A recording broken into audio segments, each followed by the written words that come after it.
Hello all, welcome to my channel. ఈరోజు special గొంతుకి ఘాటుగా వాతావరణం చేంజ్ అయినప్పుడు మనకి జలుబు, తలనొప్పి లేదా గొంతు గరగరగా ఉన్నప్పుడు, గొంతు అస్సలు బాగాలేనప్పుడు ఇలాంటి రసం ఒకసారి ట్రై చేయండి. ఈ టమాటా మిరియాల రసం టేస్ట్ చాలా బాగుంటుంది, కడుపుకు తేలిగ్గా ఉంటుంది, ఈజీగా డైజెస్ట్ అవుతుంది, హెల్దీ కూడా. దీనికోసం ముందుగా ఒక గిన్నె తీసుకోండి. అందులో మీడియం సైజులో ఉండే ఒక 4 నుండి 5 వరకు టమాటాలను తీసుకున్నాను నేను.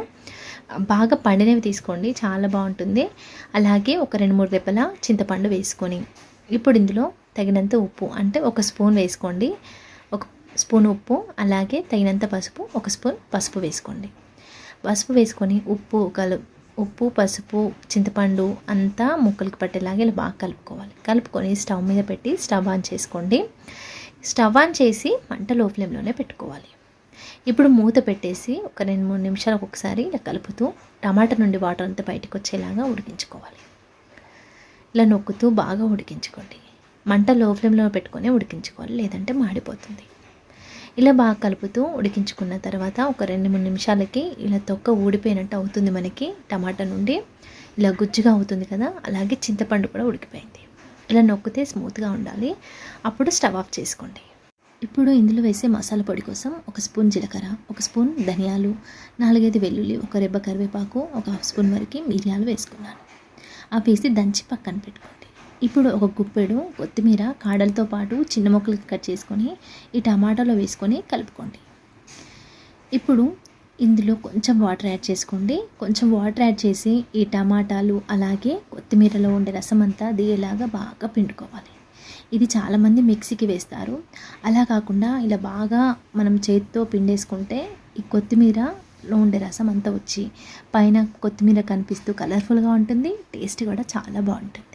ఇలా బాగా పిండుకున్న తర్వాత ఇలా వచ్చిన తొక్కల్ని, టమాటా తొక్కల్ని, ఎక్స్ట్రా తొక్కల్ని తీసేసేయండి. చింతపండువి, టమాటావి తీసి పక్కన పెట్టుకోండి.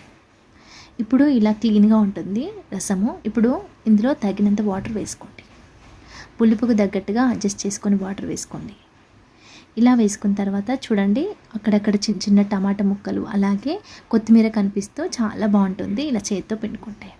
ఇప్పుడు ఇక్కడ మీ కారానికి తగ్గట్టుగా పచ్చిమిర్చి అలాగే ఉప్పు కూడా వేసుకోండి. వేసుకొని ఒక 2-3 నిమిషాలు బాగా మరిగించుకోవాలి. దీనివల్ల మనకి టమాటా రసంకి ఈ పచ్చిమిర్చిలో ఉండే కారం అంతా రసంలోకి వస్తుంది. ఇలా ఒక 3-4 నిమిషాలు బాగా మరిగించుకోవాలి. ఇలా మరిగిన తర్వాత ఇప్పుడు ఇందులో పోపు కోసం మనం స్టవ్ మీద గిన్నె పెట్టుకొని ఆయిల్ వేసుకోండి. ఆయిల్ వేడెక్కిన తర్వాత ఆవాలు చిటపటలాడుతున్నప్పుడు జీలకర్ర వేసుకోండి. మనం ముందుగా దంచి పెట్టుకున్నాం కదా మిరియాలు, వెల్లుల్లి, జీలకర్ర, ధనియాలది, అది ఇందులో వేసుకోండి. వేసుకొని అలాగే ఒక 4-5 ఎండుమిర్చి, 2-3 దంచుకున్న వెల్లుల్లి, 1 రెబ్బ కరివేపాకు వేసుకొని ఒకసారి ఇలా బాగా కలుపుకొని స్టవ్ ఆఫ్ చేసుకోవాలి. అస్సలు పోపు మాడిపోవద్దు, తప్పకుండా గుర్తుపెట్టుకొని మరి ఇలా మీడియంగా ఫ్రై చేసుకోండి.